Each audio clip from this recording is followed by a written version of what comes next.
Alexandros, el hijo del sueño. Novela de Valerio Massimo Manfredi. Capítulo 6. La mayor aspiración de Filipo, desde que se convirtiera en rey, había sido llevar Macedonia al mundo griego, pero sabía que, para conseguirlo, tendría que imponerse por la fuerza. Por dicho motivo, había dedicado en primer lugar todas sus energías a hacer de su país una potencia moderna, sacándolo de su condición de estado tribal de pastores y agricultores. Había desarrollado la agricultura en las llanuras, haciendo traer trabajadores expertos de las islas y de las ciudades griegas de Asia Menor. Había estimulado los trabajos de extracción en el monte Pangeo, obteniendo de sus minas hasta 1000 talentos anuales de oro y de plata. Había impuesto su autoridad a sus jefes tribales y les había ligado a él mediante la fuerza o con alianzas matrimoniales. Había creado además un ejército como no se había visto nunca otro hasta aquel entonces. Un ejército constituido por unidades de infantería pesada, enormemente poderosa, unidades de infantería ligera, de gran movilidad y escuadrones de caballería que no temían el enfrentamiento en la zona del Egeo. Pero todo esto no había pasado para que fuera aceptado como griego. Demóstenes, pero asimismo muchos otros oradores y políticos de Atenas, Corinto, Mégara, Sición, seguían llamándole Filipo el bárbaro. Para ellos, eran objeto de risa la pronunciación de los macedonios, quienes acusaban al influjo de los pueblos salvajes que presionaban en sus fronteras septentrionales, y sus monstruosos desafueros en el beber, en el comer y hacer el amor durante sus banquetes, que por lo general degeneraban en orgías. Consideraban bárbaro un estado basado aún en los vínculos de sangre y no en el derecho de ciudadanía, regido por un soberano que podía mandar sobre todos y estaba por encima de las leyes. Filipo alcanzó su objetivo al conseguir finalmente imponerse a los focenses en la guerra sagrada, logrando su expulsión del Consejo del Santuario, el más noble y prestigioso consejo de toda Grecia. Los dos votos que disponían sus representantes fueron asignados al rey de los macedonios, al que fue atribuido el cargo altamente honorífico de presidente de los Juegos Píticos, los más prestigiosos después de los Olímpicos. Fue la coronación de 10 años de esfuerzos decisivos y coincidió con el hecho de que su hijo, Alejandro, cumplía 10 años. En ese mismo periodo, un gran orador ateniense de nombre Isócrates pronunció un discurso en el que exaltaba a Filipo como protector de los griegos y como el único hombre que podía aspirar a someter a los bárbaros de Oriente, los persas, que desde hacía más de un siglo amenazaban la civilización y la libertad helénica. Alejandro fue informado de estos acontecimientos por sus maestros, y tales noticias lo llenaron de ansiedad. Se sentía ya lo bastante mayor como para asumir su papel en la historia del país, pero sabía perfectamente que era también demasiado pequeño para poder actuar. Conforme crecía, su padre le dedicaba cada vez más tiempo, como si le considerase ya un hombre, pero no por ello dejaba de lado sus más audaces proyectos. Su objetivo no era, en efecto, el predominio sobre los estados de la Grecia peninsular. Este era únicamente un medio. Miraba más allá, allende el mar, hacia los infinitos territorios del Asia interior. A veces, cuando pasaba un periodo de descanso en el palacio de Pela, le llevaba con él después de cenar a la torre más alta y le señalaba el horizonte en dirección a oriente, por donde asomaba la luna de entre las olas del mar. ¿Sabes qué hay allí, Alejandro? Está Asia, papá, respondía él, el país del sol naciente. ¿Y sabes lo grande que es Asia? Mi maestro Crátipo dice que tiene más de 10.000 estadios. Pues está en un error, hijo mío. Asia es 100 veces más grande que eso. Cuando yo combatía a orillas del río Istro, me encontré a un guerrero escita que hablaba el macedonio. Me contó que allende el río se extendía una llanura vasta como un mar, y a continuación montañas tan altas como para penetrar los cielos con sus cumbres. Me explicó que había desiertos tan extensos que se requerían meses para atravesarlos, y que además había montañas completamente cubiertas de piedras preciosas, lapislázuli, rubíes, cornalina. Contó que en aquellas llanuras corrían rebaños de miles de caballos ardientes como el fuego, incansables, capaces de correr volando durante días por la extensión infinita. Existen regiones, me dijo, sepultadas por el hielo, oprimidas por una noche que dura la mitad del año, y otras, abrasadas por el ardor del sol en cada estación, donde no crece una brizna de hierba, donde todas las serpientes son venenosas y la picadura del escorpión mata a un hombre en pocos segundos. Eso es Asia, hijo mío. Alejandro lo miró. Vio sus ojos arder de sueños y comprendió qué era lo que ardía en el alma de su padre. Un día, había pasado un año desde aquella conversación, Filipo entró de repente en su habitación. Ponte los pantalones tracios y toma una capa de lana burda. Nada de insignias ni adornos, pues partimos. ¿A dónde vamos? He hecho preparar ya los caballos y los víveres. Estaremos fuera unos días. Quiero que veas una cosa. Alejandro no hizo ninguna otra pregunta. Se vistió tal como se le había pedido. Saludó a su madre asomándose un momento a la entrada de su estancia y bajó corriendo al patio, donde le esperaban una pequeña escolta de la caballería real y dos cabalgaduras. Filipo estaba ya en la silla. Alejandro saltó sobre su caballo negro y salieron al galope por la puerta abierta de par en par. Cabalgaron durante varios días hacia oriente, primero por la costa, luego por el interior, para seguir nuevamente por la costa.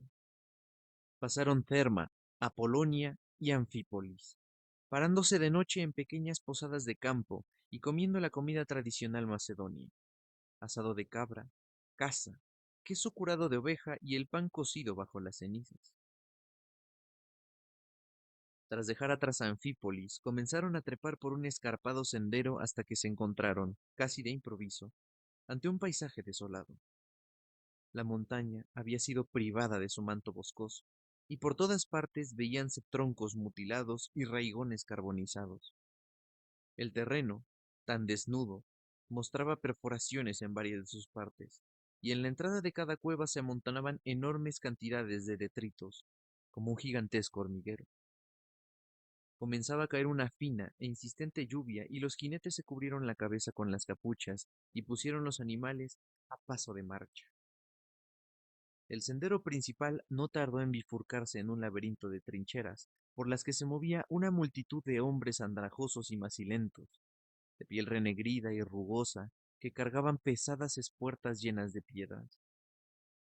Más allá, subían al cielo columnas de negro y denso humo, en perezosas volutas, difundiendo por toda la zona una espesa nube que dificultaba la respiración.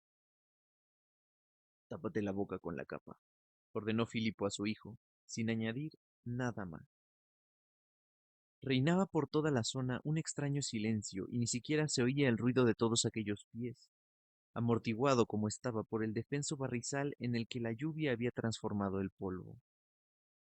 Alejandro miraba a su alrededor espantado. Así se había imaginado que sería el Hades, el reino de los muertos, y le vinieron a la mente en aquel momento los versos de Homero.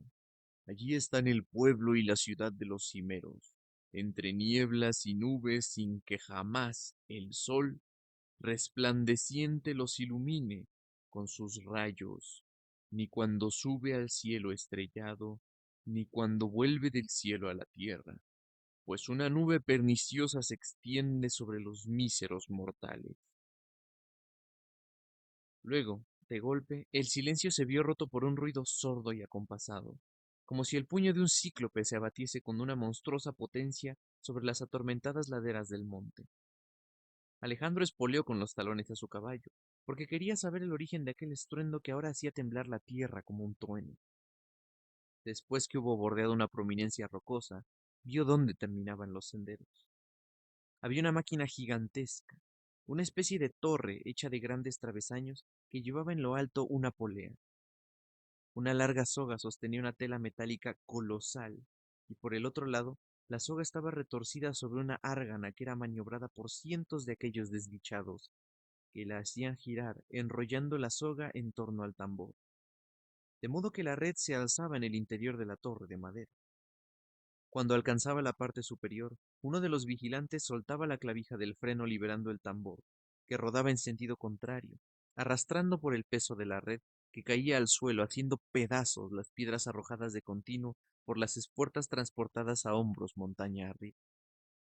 Los hombres recogían el mineral fragmentado, llenaban otras espuertas con él y se lo llevaban por otros senderos hasta una explanada, donde otros lo pulverizaban con los morteros a fin de lavarlo a continuación en el agua de un torrente que era canalizada por medio de una serie de rápidos y rampas, separando así las pequeñas pepitas y el polvo de oro que contenían. Estas son las minas del Pangeo, explicó Filipo. Con este oro he armado y equipado a nuestro ejército. He construido nuestros palacios. He erigido el poderío de Macedonia. ¿Por qué?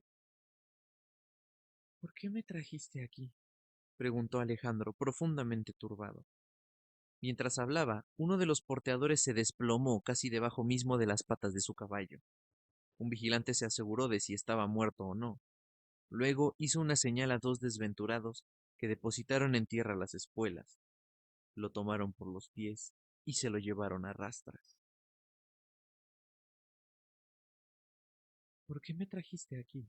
Preguntó de nuevo Alejandro. Filipo se dio cuenta de que el cielo plúmbeo se reflejaba en su mirada sombría. No has visto aún lo peor, respondió. ¿Estás dispuesto a descender bajo tierra? No le temo a nada, afirmó el muchacho. Entonces sígueme. El rey se apeó del caballo y se acercó a la entrada de una de las minas.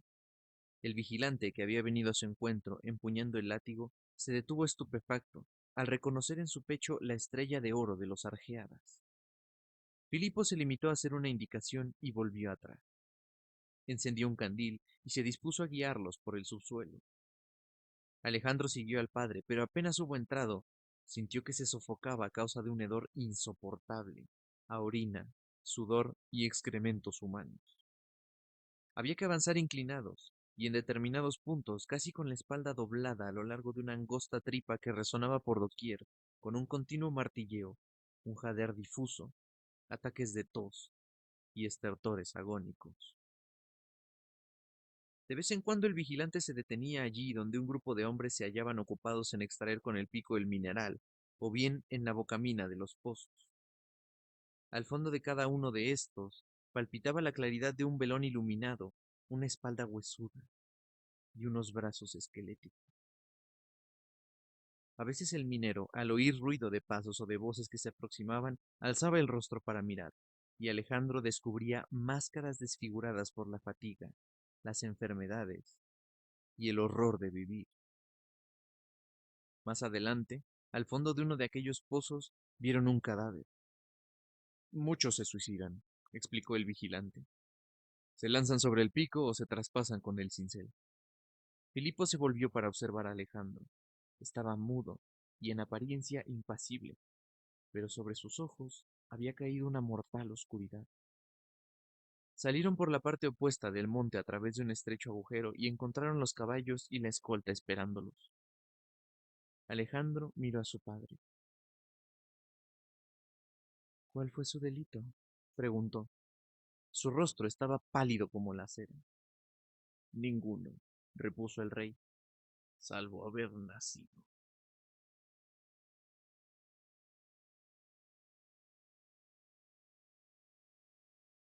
Capítulo 7. Volvieron a montar sobre sus sillas y descendieron al paso bajo la lluvia que volvía a caer.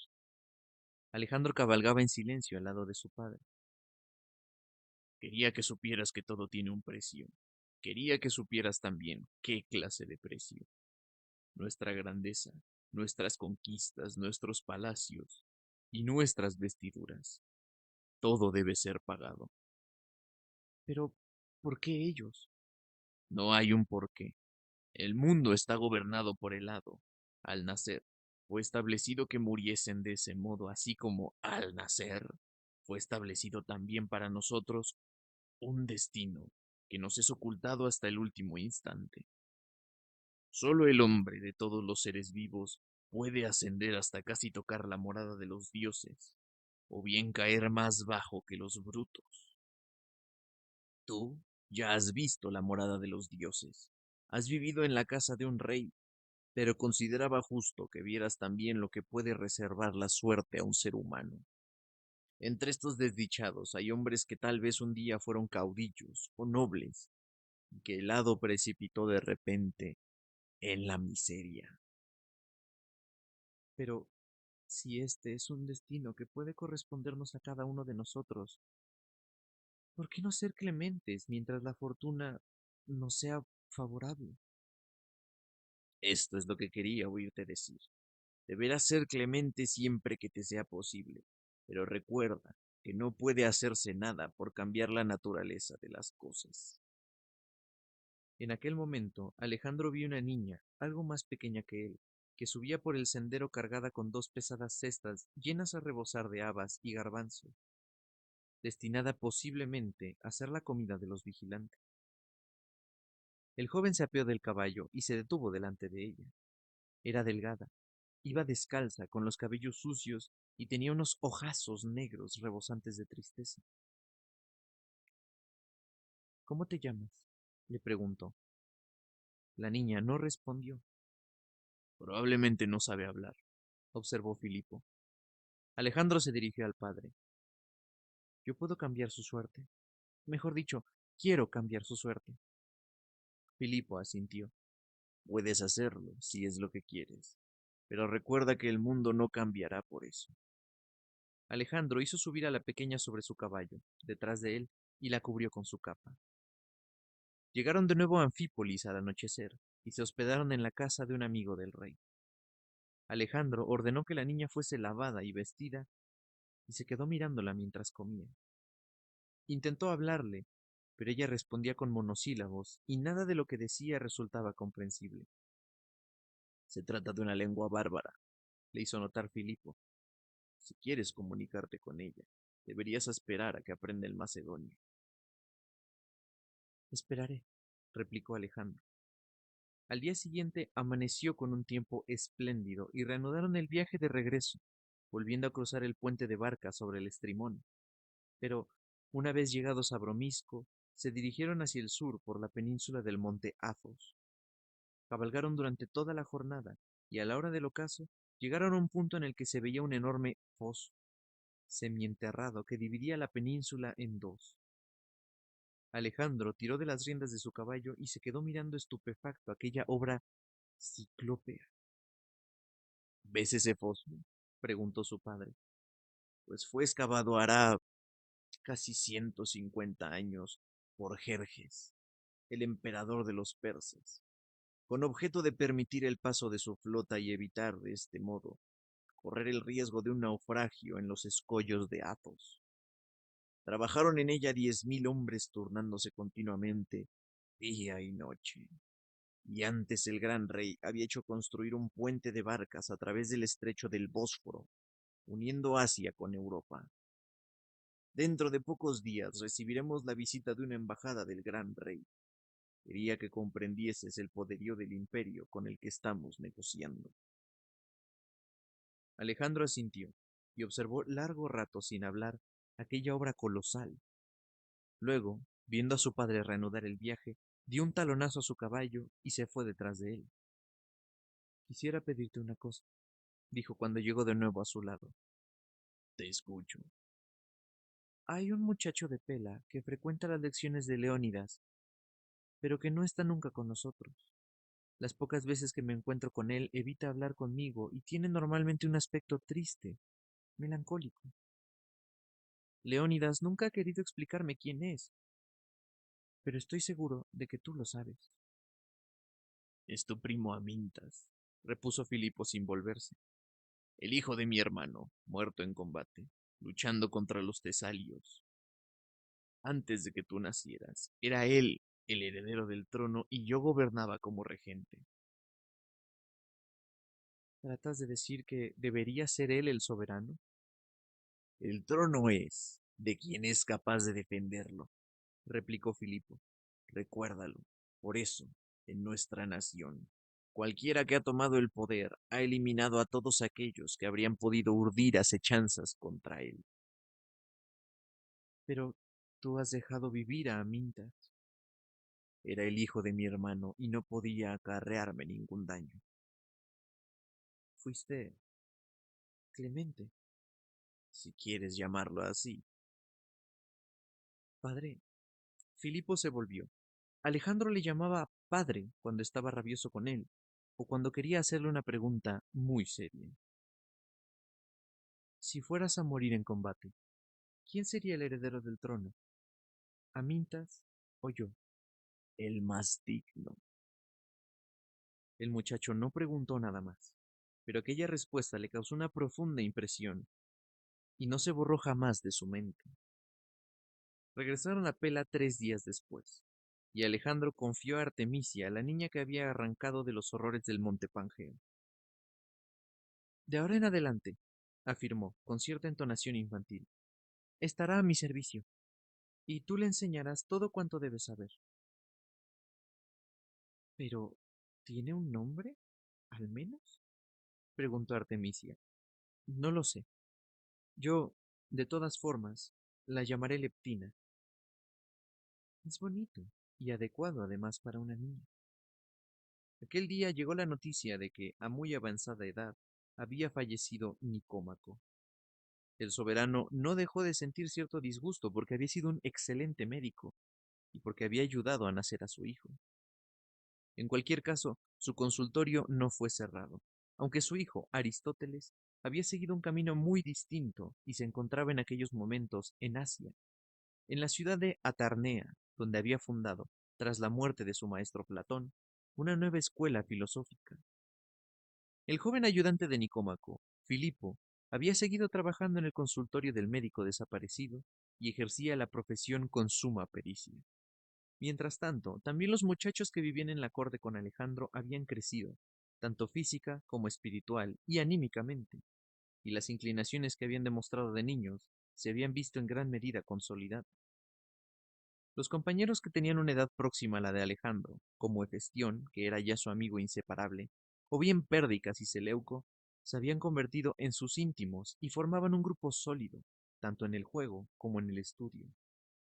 Lisímaco y Leonato se habían acostumbrado, con el paso del tiempo, a la vida en comunidad, y desahogaban su exuberancia con los ejercicios físicos y de destreza. Leonato, en especial, era un apasionado de la lucha, y por dicho motivo seguía estando siempre impresentable, despeinado y cubierto de rasguños y moretones. Los mayores, como Ptolomeo y Crátero, eran dos jovenzuelos y recibían ya desde hacía bastante tiempo un duro adiestramiento militar en la caballería. En aquel periodo entró a formar parte del grupo un griego de nombre Eúmenes, que trabajaba como ayudante en la cancillería del rey y era muy estimado por su inteligencia y sagacidad. Como Filipo había querido que frecuentase la misma escuela que los demás, Leónidas le encontró un sitio en el dormitorio, pero inmediatamente Leonato lo desafió a pelear. Si quieres ganarte el sitio, tienes que batirte, afirmó él despojándose de su quitón y quedándose con el torso desnudo. Eúmenes no se dignó ni a mirarlo. ¿Estás loco? ¿No lo piensas? Y se puso a arreglar sus ropas en el arcón que había a los pies de su cama. Lisímaco se burló de él. Yo les dije, este griego es un mierda. También Alejandro se echó a reír. Leonato le dio un empujón y lo hizo rodar por los suelos. ¿Entonces quieres pelear o no? Eúmenes se levantó con aire molesto, se arregló la ropa y dijo: Un momento, ahora vuelvo. Se fue hacia la puerta dejando a todos patidifusos. Se fue hacia la puerta, dejando a todos confundidos. Ni bien hubo salido, se acercó un soldado que montaba la guardia en la galería superior de un palacio, un tracio corpulento como un oso. Se sacó algunas monedas y se las puso en la mano. Sígueme, tengo un trabajo para ti. Entró en el dormitorio y señaló a Leonato. ¿Ves ese pelirrojo de las pecas? El gigante asintió. Bueno, ve por él y dale una buena paliza. Leonato se lo olió inmediatamente y se escabulló por entre las piernas del tracio, igual que Odiseo por entre las piernas de Polifemo, y salió pitando escaleras abajo. ¿Alguien más tiene algo que objetar? preguntó Eumenes, poniéndose de nuevo a arreglar sus efectos personales. Sí, yo, intervino Alejandro. Eumenes se paró y se volvió hacia él.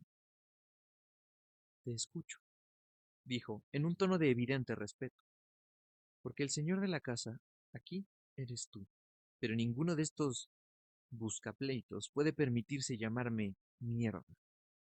Alejandro estalló a reír. Bienvenido entre nosotros, señor secretario general. A partir de aquel momento, Eumenes entró a formar parte del grupo a todos los efectos y se convirtió en la fuente de inspiración de toda clase de burlas, a costa de este o del otro. Pero, sobre todo de su maestro, el viejo Leónidas.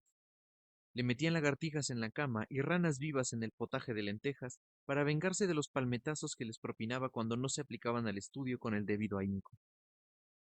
Una noche, Leónidas, que tenía mayor responsabilidad que los otros, al preparar los programas de estudio, hizo saber con aire grave que, al día siguiente, el soberano recibiría la visita de una embajada persa y que también él formaría parte de la misión diplomática por sus conocimientos sobre Asia y sus costumbres.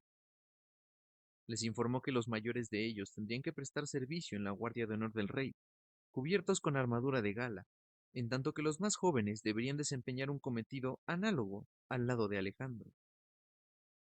La noticia provocó una gran agitación entre los muchachos.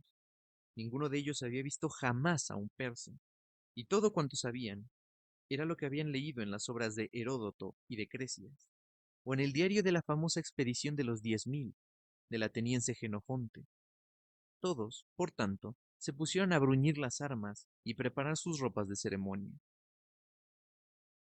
Mi padre tuvo ocasión de hablar con uno que había tomado parte en la expedición de los 10.000, contó Hefestión, y que había retenido a los persas delante del mismo, y que había tenido a los persas delante mismo en la batalla de Cunaxa.